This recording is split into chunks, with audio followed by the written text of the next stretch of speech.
Assalamualaikum warahmatullahi wabarakatuh. Selamat datang di channel Pintu Dimensi. Pada video kali ini, saya akan membawakan kisah yang cukup menyeramkan. Apa saja itu kisahnya? Tanpa basa-basi lagi, kita langsung ke ceritanya.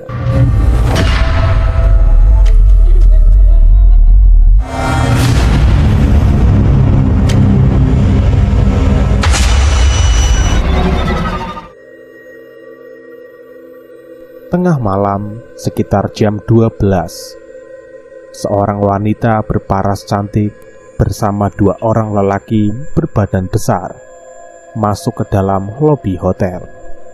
Langkah mereka tampak tergesa-gesa dan langsung menghampiri dua orang resepsionis yang sedang berjaga. Dari penampilan wanita yang mereka bawa, orang pasti bisa menilai kalau wanita itu adalah pelacur.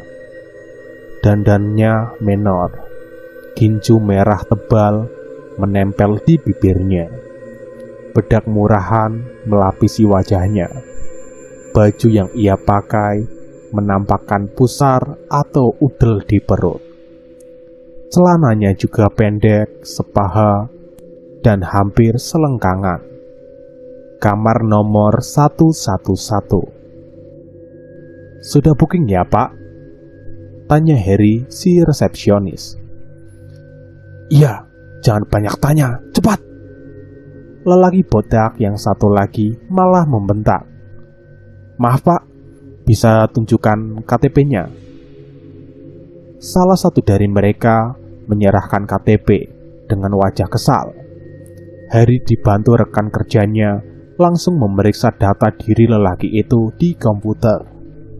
"Baik, Pak, mari saya antar." Setelah ketemu Harry langsung mengantar pria itu. Mereka naik ke lantai 2, melintasi koridor kamar hotel. "Ini kamarnya ya, Pak?" Harry membukakan pintu kamar sambil tersenyum ramah.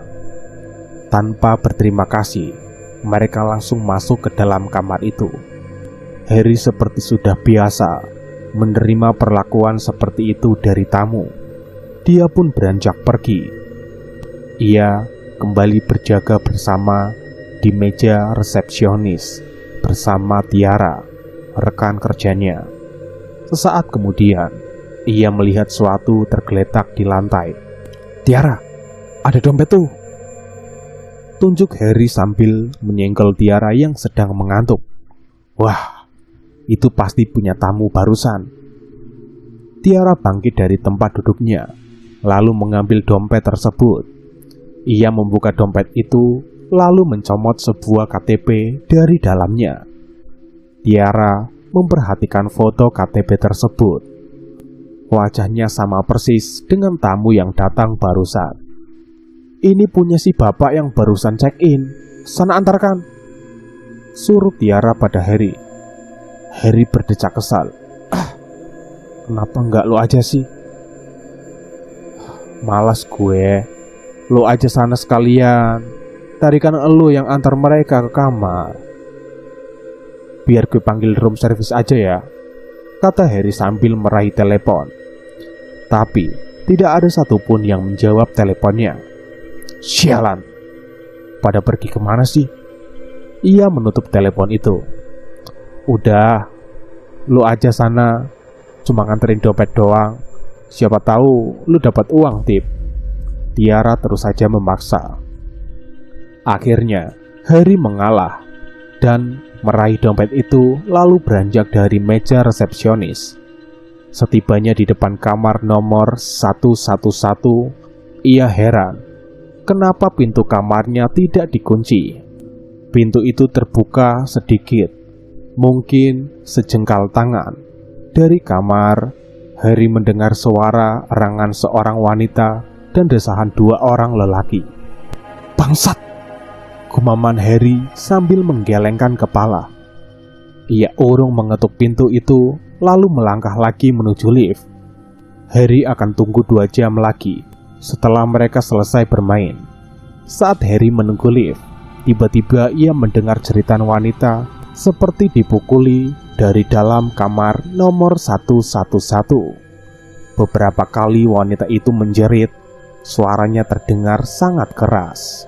Harry tidak punya nyali untuk melihat apa yang sedang terjadi. Dalam satu jeritan terakhir, terdengar suara berdebam seperti benda tumpul yang dihantamkan ke tubuh. Setelah itu, jeritan itu tak lagi terdengar. Buru-buru Harry masuk ke dalam lift.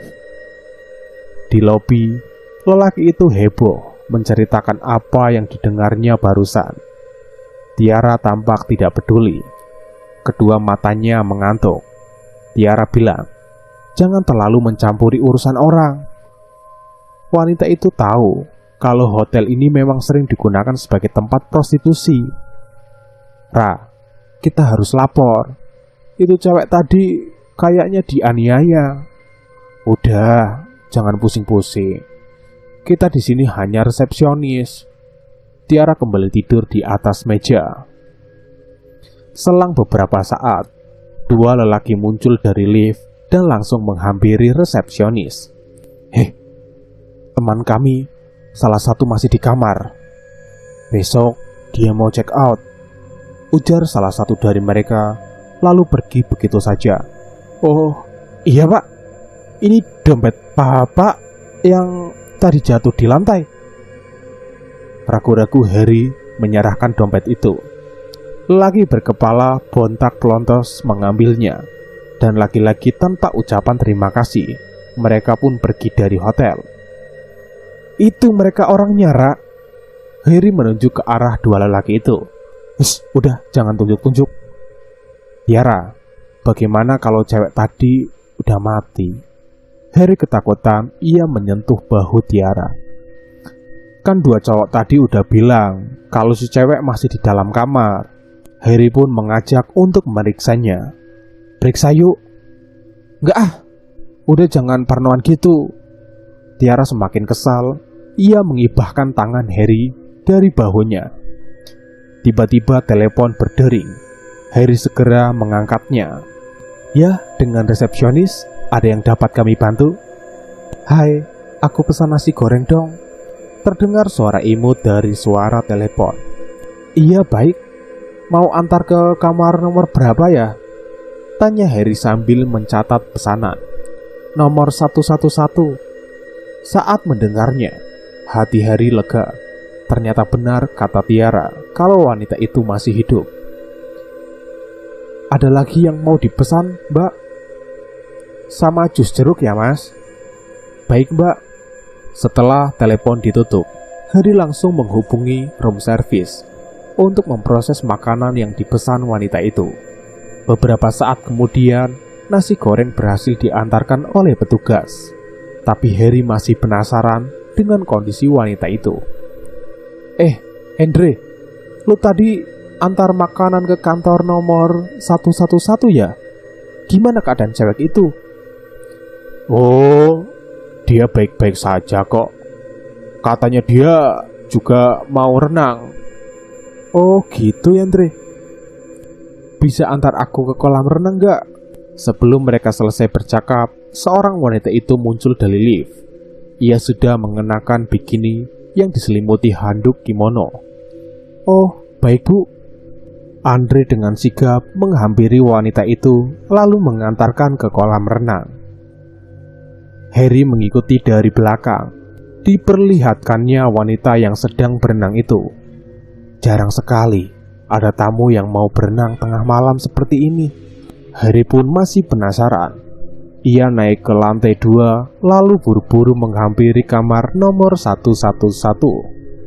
Dan kali ini pintunya terbuka lebar. Dan betapa terkejutnya Harry saat melihat mayat wanita terkapar di atas kasur. Mayat itu melotot, kepalanya retak seperti habis dihantam benda tumpul. Darah membasahi tempat tidur. Buru-buru Harry langsung ke ujung koridor. Ia menyibakkan tirai jendela kaca yang mengarah langsung ke kolam renang di belakang hotel. Dilihatnya wanita itu masih asyik main air di kolam renang. padahal jelas-jelas wanita itu sudah mati.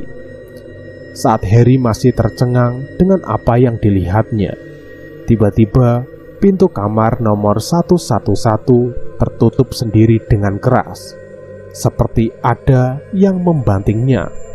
Sontak saja Harry lari kocar-kacir sambil berteriak minta tolong. Tolong! Tolong! Tolong! Hotel yang mengarah langsung ke pantai itu memang tidak pernah sepi pengunjung. Mungkin karena merupakan hotel paling mewah di kawasan itu, sehingga bukan hanya digunakan sebagai tempat menginap saja, tapi juga sering digunakan untuk berbagai kegiatan.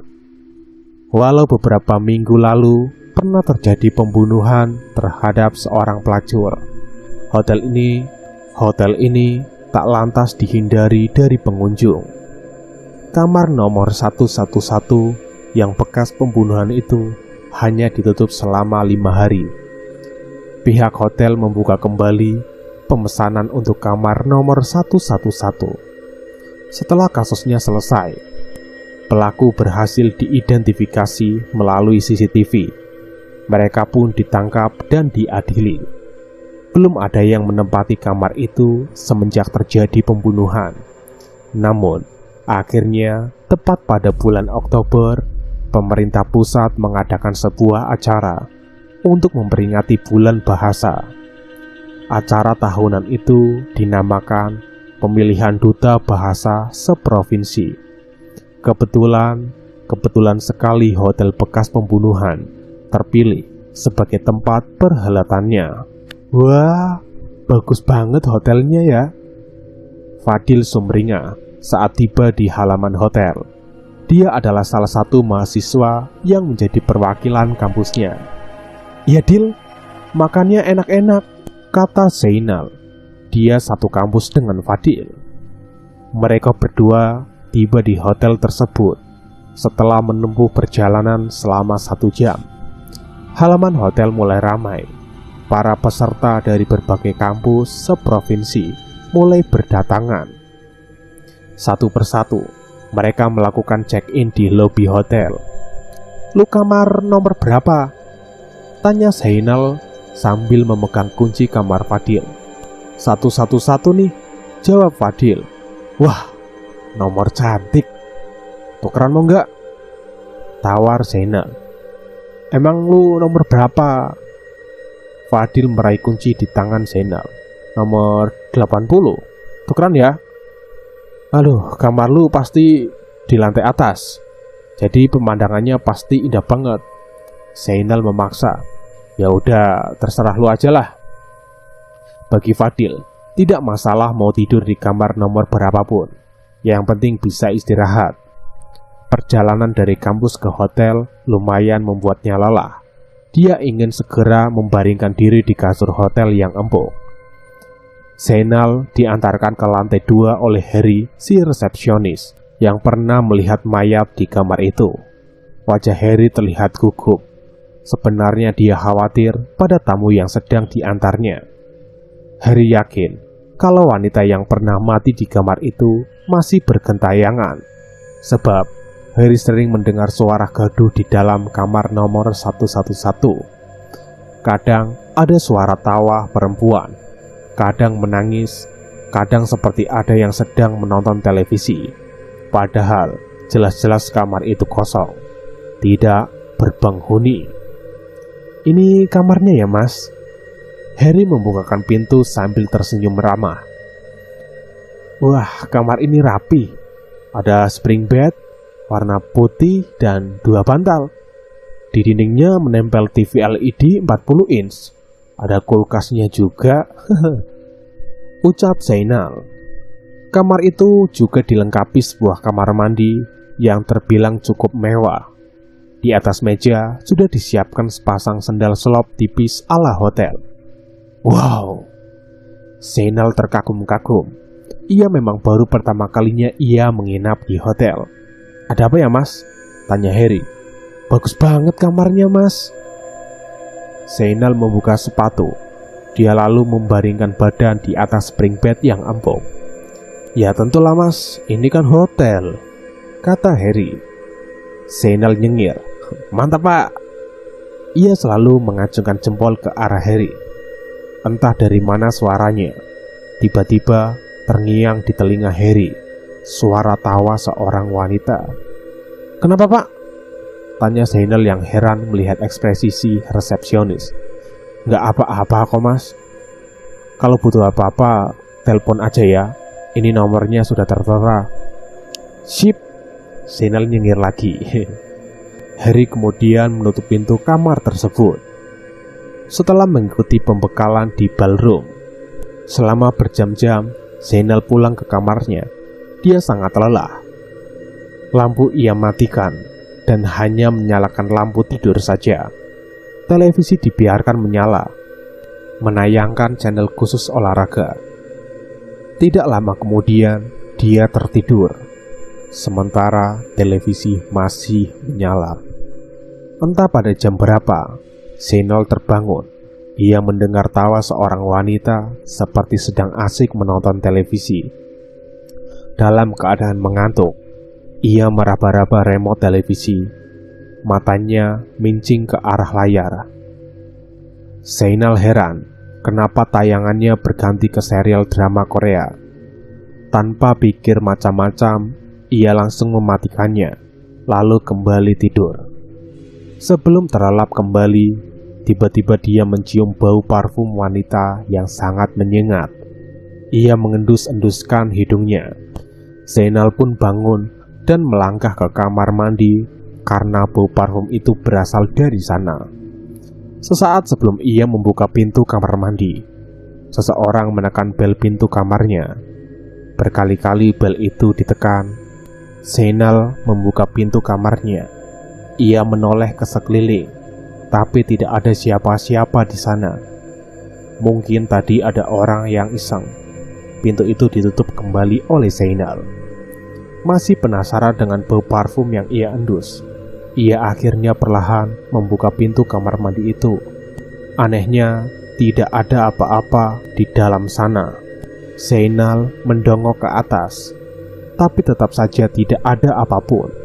Ia berdecak kesal, lalu kembali ke tempat tidurnya. Malam itu, akhirnya ia bisa tidur dengan nyenyak.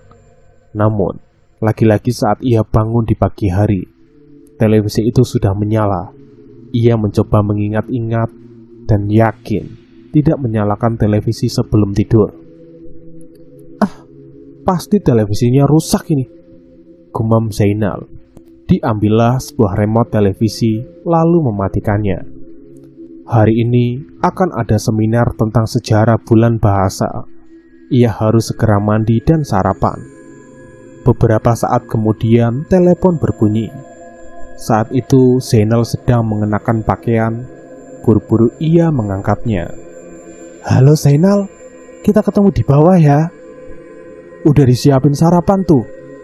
Orang-orang juga udah pada kumpul. Oh, oke deal. Zainal menutup telepon. Ia mempercepat gerakannya, mematut diri di depan cermin. Tak lupa, ia juga menyisir rambutnya sampai klimis.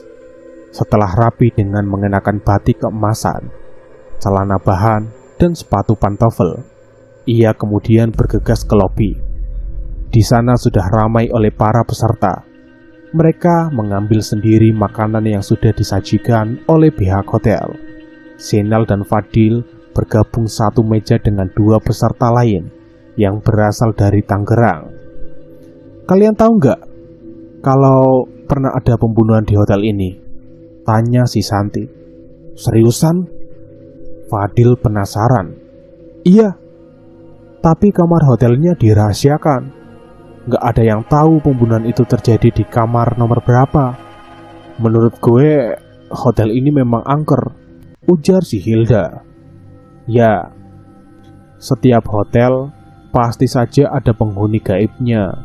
Selama kita tidak mengganggu mereka, gue yakin kita akan baik-baik saja, timpal Zainal. Ia enggan menceritakan kejadian aneh yang dialaminya semalam. Acara hari itu berjalan sesuai rencana. Ada sesi seminar, perkenalan masing-masing peserta, dan interview bersama para juri. Selepas acara, Zainal kembali ke kamar. Ia sangat lelah telah mengikuti rangkaian acara seharian. Namun setibanya di kamar, ia heran lantaran kamarnya acak-acakan seperti kapal pecah. Padahal tadi siang ia sudah merapikannya. Lebih parahnya lagi, ada bungkusan makanan ringan yang berserakan di lantai. Itu makanan yang sengaja ia bawa dari kampus. "Siapa yang sudah memakannya ya?" tanya Zainal dalam hati. Yang lebih membuatnya kaget, ada jejak kaki berlumuran darah di kamar. Jejak itu mengarah ke koridor sebelah kanan. Karena penasaran, ia pun mengikuti jejak kaki tersebut. Tetapi di depan jendela hotel, jejak itu terputus. Dari jendela itu, Zainal melihat ada seorang wanita. Ia sedang asyik berenang di dalam kolam renang yang tepat di belakang hotel. "Nal!" Seseorang menyentuh pundaknya. Itu membuat Zainal terkejut bukan main. "Ah, ngagetin aja lu, Dil. Ternyata itu Fadil." Zainal berdecak kesal. "Gue boleh tidur di kamar lu nggak?" tanya si Fadil. "Emang kenapa lu?" "Gue nggak bisa tidur, takut sama setan. Gara-gara waktu siang ada yang cerita korban pembunuhan." "Ya elah Dil, gitu aja takut." Lalu Zainal melirik jejak kaki di lantai. Anehnya, jejak itu sudah tidak ada. Sebisa mungkin Zainal menyembunyikan ketakutannya. Ia tidak mau membuat suasana semakin kacau. Dalam hatinya, ia sebenarnya bersyukur si Fadil mau numpang tidur di kamarnya. "Gila, berantakan banget kamar lu, Sinal." "Maklum, namanya juga cowok," jawab Zainal yang berusaha bersikap seolah tidak terjadi apapun di kamarnya. Malam itu, Fadil tidur di kamarnya Zainal. Mereka tidur sangat nyenyak. Tidak ada makhluk halus yang mengganggu mereka. Tepat jam 6 pagi, telepon berbunyi membangunkan Zainal. Sementara itu, Fadil masih tidur nyenyak. Dalam kondisi masih mengantuk, Zainal mengangkat telepon itu. "Nal, cepat mandi. Sarapan ke bawah ya. Hari ini kan ada acara presentasi dari masing-masing peserta." Seketika jantung Zainal berdegup kencang. Ia memulai merinding, keringat dingin mulai keluar. Kantuk itu seketika sirna, berganti dengan rasa takut dan ngeri. Lantas, siapa lelaki yang sedang tidur di sampingnya?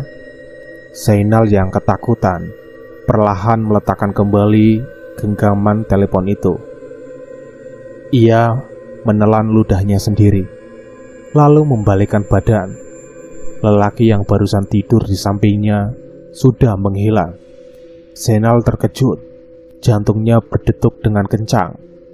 Segera ia pergi ke kamar mandi. Ia mandi dengan sangat cepat seperti bebek.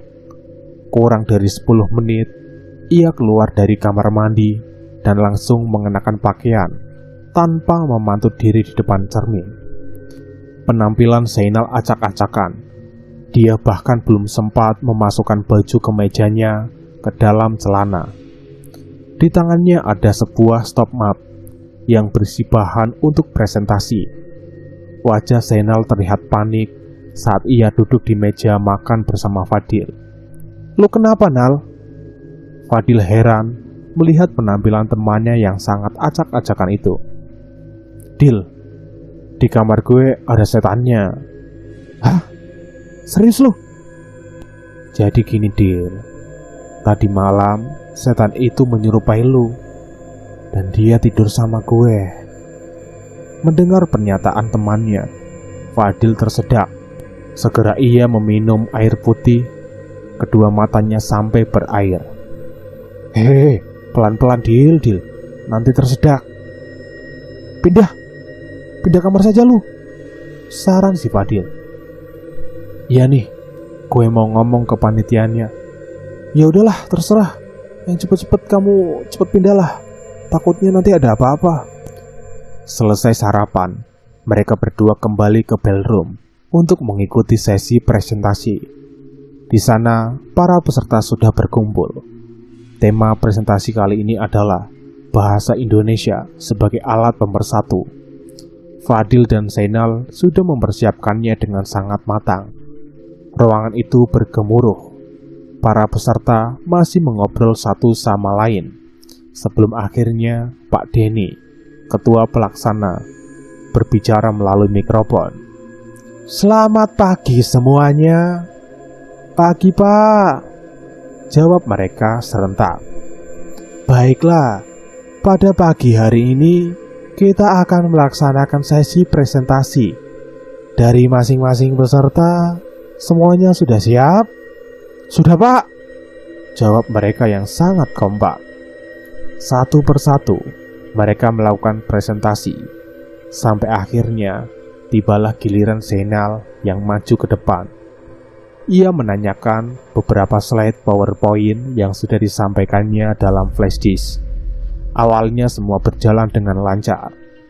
Namun di tengah-tengah presentasi, Zainal melihat ada hal aneh di antara bangku peserta. Ada sosok wanita dengan kepala penuh darah sedang duduk di antara para peserta.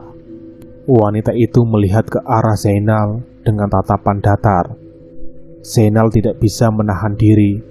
Ia menunjuk ke tengah-tengah bangku para peserta sambil menampakkan wajah ketakutan. "Setan! Ada setan!" teriak Zainal membuat para peserta panik. Mereka berdiri lalu mencari objek yang ditunjuk oleh Zainal. Semua harap tenang ya." Pak Denny naik ke atas panggung. "Pak, ada setan itu, Pak." Zainal terus saja menunjuk ke tengah-tengah bangku peserta. Wanita menyeramkan itu masih duduk di sana. "Mas, tolong ambilkan air," pinta Pak Denny pada salah satu panitia. Air dalam botol itu dibacakan doa-doa oleh Pak Denny.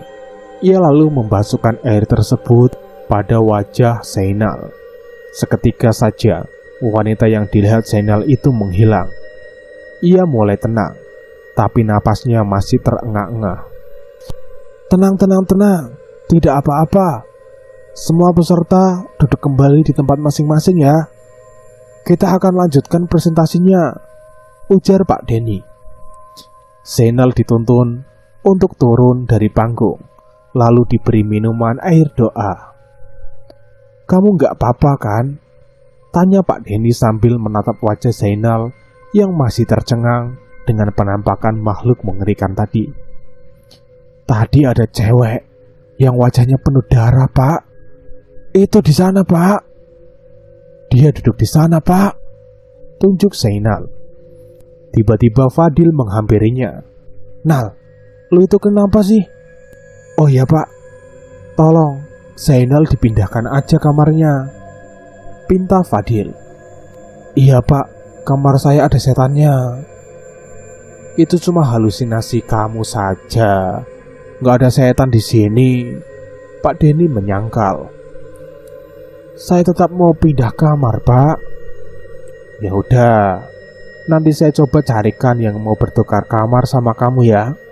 Doni, salah seorang peserta yang mau bertukar kamar dengan Zainal, malam itu mengajak Fahri, teman satu kampusnya, untuk menginap di kamar nomor 111. Bukan untuk diskusi materi presentasi, melainkan untuk bermain jailangkung. Mereka berdua memang suka dengan hal-hal gaib. Kebetulan Doni sudah tahu mengenai kabar pembunuhan di hotel ini. Kemarin malam ia sudah main jailangkung di kamarnya, tapi tidak terjadi apapun. Saat diumumkan siapa yang ingin bertukar kamar dengan Zainal, jelas saja Doni senang. Dia mau mencoba main jailangkung di kamar itu. "Lu tahu kalau roh itu bisa membantu kita," ujar Doni. Lampu kamar dimatikan, mereka hanya menyalakan lilin. "Bantuan kayak gimana?" Fahri penasaran. "Orang-orang main jelangkung buat dapetin nomor togel. Nah, kalau gue beda." Bedanya, lo tahu kan kalau di kampus gue naksir banget sama si Diana. Cantik, montok pula. Nah, kalau di kamar ini ada rohnya, gue mau minta bantuan agar si Diana naksir juga sama gue. Fahri mengangguk-angguk. Masuk akal juga sih. Doni lalu mengeluarkan jelangkung dari dalam tasnya. Jelangkung itu terbuat dari batok kelapa yang digambar bentuk wajah dengan spidol permanen, baju bekas, dan 2 batang kayu. Di ujung kayu jelangkung itu berbentuk runcing. Entah kenapa dibuat seperti itu. Keduanya langsung memegang batang jelangkung sambil mengucap mantra yang Doni dapatkan dari internet. Jelangkung, jelangkung, di sini ada pesta, pesta kecil-kecilan. Datang tadi jemput, pulang tadi antar. Bantulah kami wahai jelangkung. 5 kali mereka mengucap mantra, tapi tidak terjadi apa-apa. Lilin pun masih menyala dengan tenang. Gak ada apa-apa, Don. Percumalah, gue balik aja lah. Fahri mulai bosan. Ya udah deh.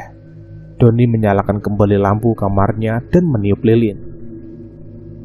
Jam 12 malam, Doni mendengkur.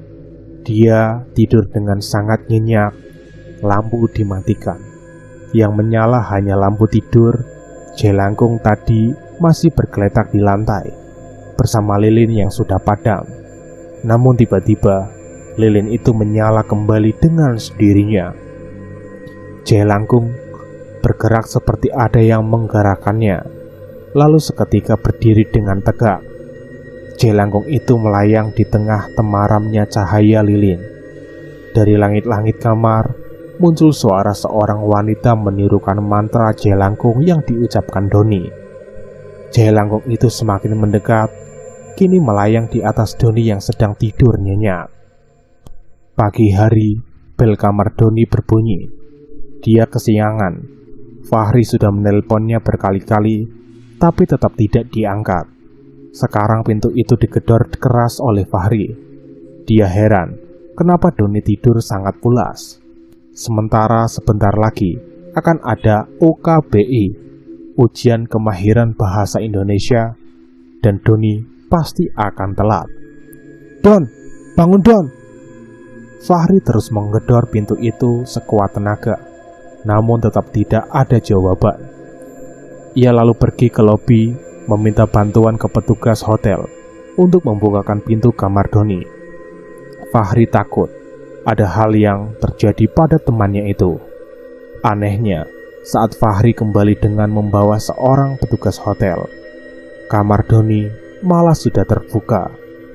Doni tampak sedang mematut di depan cermin. Don, buat gue panik aja lu. Ayo buruan, kita udah telat ini. Doni tidak menjawab. Dia tetap menyisir rambutnya di depan cermin. Don, sabari, ini gue lagi siap-siap. Akhirnya Doni bersuara. Nada bicaranya datar dan tidak seperti biasanya. Fahri melirik lantai, mencari jelangkung yang mereka mainkan semalam, dan ternyata sudah tidak ada. Fahri menyuruh petugas hotel untuk pergi. Don, jelangkungnya mana? Desis si Fahri. Ada di atas gua. Oh ya udah, yuk buruan, udah pada mulai ujian tuh. Oke. Timpal Doni. Ia mengambil pensil dan penghapus dari dalam tasnya. Di ruangan ujian, Doni tidak mengerjakan satu soal apapun. Ia memandangi lembar soal dengan tatapan yang kosong. Tangan kanannya menggenggam pensil. Semakin lama genggamannya semakin kuat. Pensil itu pun patah, membuat Fahri yang duduk di sampingnya terkejut. Lu kenapa Don? Bisik si Fahri. Nggak apa-apa. Doni menggelengkan kepala. Dia mengambil kembali pensil yang sudah patah. Fahri melengokkan kepala. Ia melihat lembar jawaban temannya itu. kok masih kosong? Lu sakit? Gue bingung mau jawab apa. Doni menoleh ke temannya. Tampak kedua bola mata Doni merah. Lu begadang ya? Mata lu merah tuh, Don. Iya, semalam gue gak bisa tidur, jawab si Doni. Akhirnya, Fahri membantu temannya. Diam-diam ia menukar lembar jawaban, lalu mengerjakan soal milik Doni. Tidak lama berselang, Doni beranjak dari tempat duduknya. Ia izin untuk pergi ke toilet. Di dalam toilet, Doni hanya berdiam diri saja di wastafel, memperhatikan wajahnya sendiri di depan cermin. Seorang lelaki lalu masuk ke dalam toilet itu. Lelaki itu tak lain adalah Harry, si resepsionis. Ia tidak memperhatikan seorang yang sedang berdiri di depan cermin, karena Harry sudah tidak tahan ingin buang air kecil. Selesai buang air kecil, ia berjalan ke arah wastafel, lalu mencuci tangannya. Dan betapa terkejutnya Harry saat melihat sosok wanita di cermin itu. Harry sangat ingat kalau itu adalah wanita yang pernah mati di dalam kamar nomor 111. Namun, saat Harry menoleh ke sebelah kanan, yang tampak adalah sosok Doni. Astagfirullah! Kedua tangan Harry bergetar. Ada apa, Mas? Tanya Doni. Tanpa berkata apapun lagi, Harry lari terbirit-birit. Di meja resepsionis, Harry menceritakan apa yang barusan ia lihat pada teman kerjanya. Sayangnya, tidak ada satupun dari mereka yang percaya pada cerita Harry. Pikir teman-temannya, mana mungkin ada setan di siang bolong seperti ini. Doni kembali ke ruangan ujian. Lembar jawabannya sudah selesai dikerjakan Fahri. Panitia berkeliling untuk mengambil lembar jawaban peserta. Doni menyerahkan lembar jawabannya. Kali ini wajahnya pucat. Kamu sakit? Tanya panitia. Enggak kok, aku baik-baik saja, jawab si Doni dengan nada yang menyeramkan. Kalau sakit, berkabar ke panitia ya. Baik, Bu. Panitia itu pergi dari hadapan Doni. Tapi Fahri masih bingung dengan apa yang terjadi pada temannya itu. Apakah karena jelangkung semalam ya? Tanya Fahri dalam hatinya. Fahri, antar aku ke kamar dulu yuk. Ngapain sih, Don? Gue mau nunjukin sesuatu sama lu. Apaan? Nanti biar lu lihat sendiri. Fahri pun mengiyakan. Mereka beranjak dari ruangan itu. Di dalam lift, Fahri melihat tangan kanan temannya itu bergetar. Lu kayaknya sakit, Don. Enggak kok, gue baik-baik saja. Doni menoleh ke temannya sambil tersenyum. Setibanya di kamar nomor 111, Doni menyuruh temannya itu untuk memeriksa sesuatu di samping tempat tidurnya. Ada apa sih, Don? Fahri berlutut di samping tempat tidur itu. Ia mencari sesuatu yang ditunjuk oleh temannya. Mana? Gak ada apa-apa kok. Belum sempat Fahri bangun, lehernya tiba-tiba dicekik dengan sebuah sabuk. Kepalanya diinjak ke lantai, membuat Fahri tidak bisa berteriak. Napasnya tercekak oleh tenggorokan. Air liur keluar dari mulutnya. Kedua matanya melotot. Ia tidak bisa bernafas. Kedua tangan dan kakinya bergerak-gerak seperti kecoa yang sedang sekarat. Sebelum akhirnya ia tewas dengan lidah yang menjulur keluar.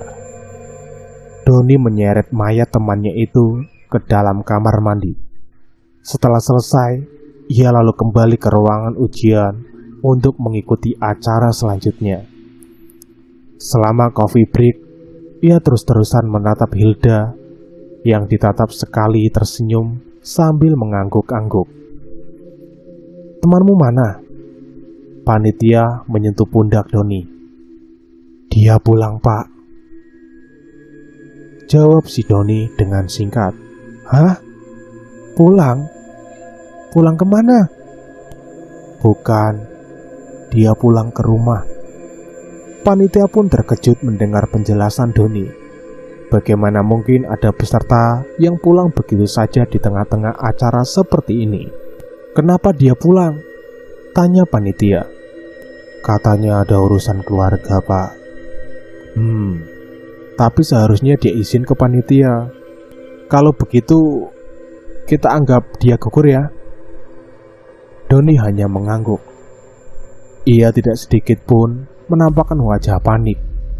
Acara dilanjutkan dengan beberapa seminar dari para ahli. Doni mengikuti seminar itu, tapi tidak memperhatikannya. Tatapannya kosong. Ia sepenuhnya dikendalikan oleh sesuatu. Sesekali ia melihat ke arah Hilda. Tampaknya ada sesuatu yang ingin dia perbuat pada wanita itu. Semua acara formal selesai. Malamnya, panitia mengadakan barbecue di pinggir pantai. Di sana sudah disediakan daging sapi dan ikan tuna yang siap dipanggang. Ada juga berbagai macam soft drink. Lampu-lampu kecil dipasang melingkari pantai.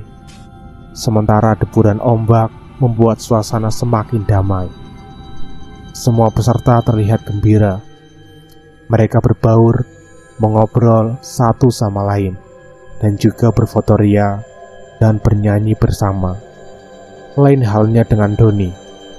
Sedari tadi, dia hanya berdiam diri menghadap ke arah laut yang gelap. Dari kejauhan, terlihat kerlap-kelip lampu perahu nelayan yang sedang berburu ikan. Doni! Zainal menepuk pundaknya. Iya, Nal. Doni menoleh. Si Fahri mana? Pulang. Katanya dia ada urusan keluarga. Zainal mengangguk-angguk.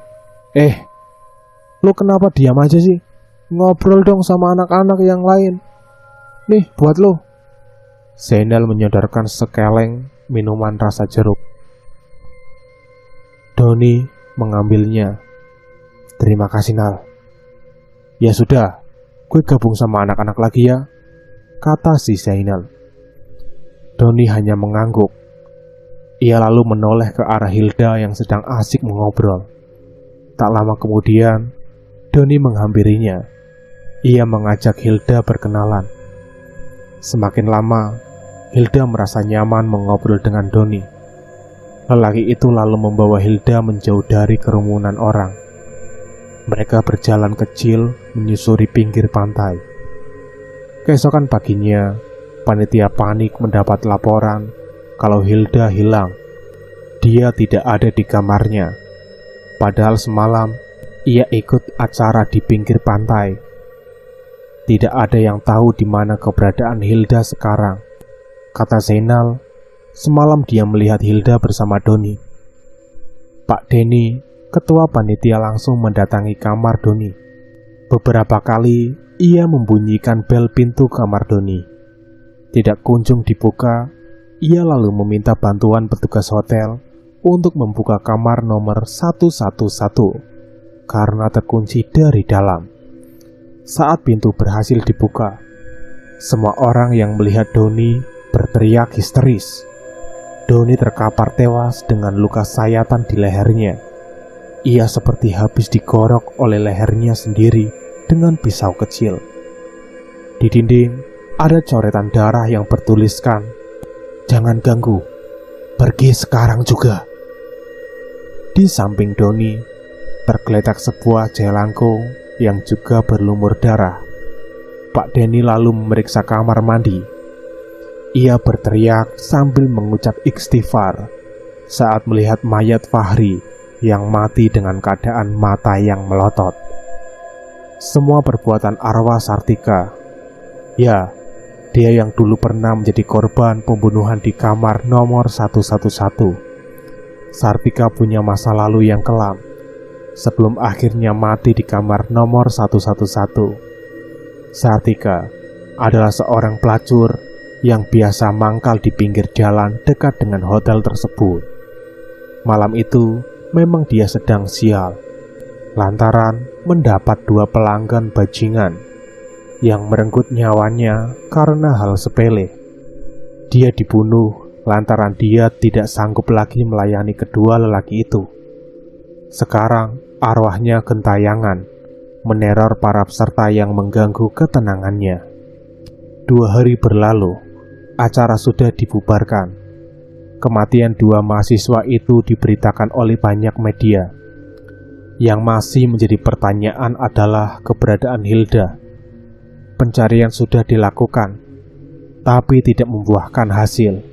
Ia menghilang, lenyap di telan bumi. Kedua orang tua Hilda menuntut pihak kampus dan penyelenggara acara. Kematian 2 mahasiswa itu membuat hotel sepi pengunjung. Kamar nomor 111 masih disegel garis polisi. Pihak hotel berjanji tidak akan membuka kembali pemesanan untuk kamar 111. Kasus kematian 2 mahasiswa itu akhirnya menemukan titik terang. Penyidik menyimpulkan kalau Fahri dibunuh oleh Doni yang tidak lain adalah temannya sendiri. Sedangkan Doni diduga frustasi, lalu bunuh diri.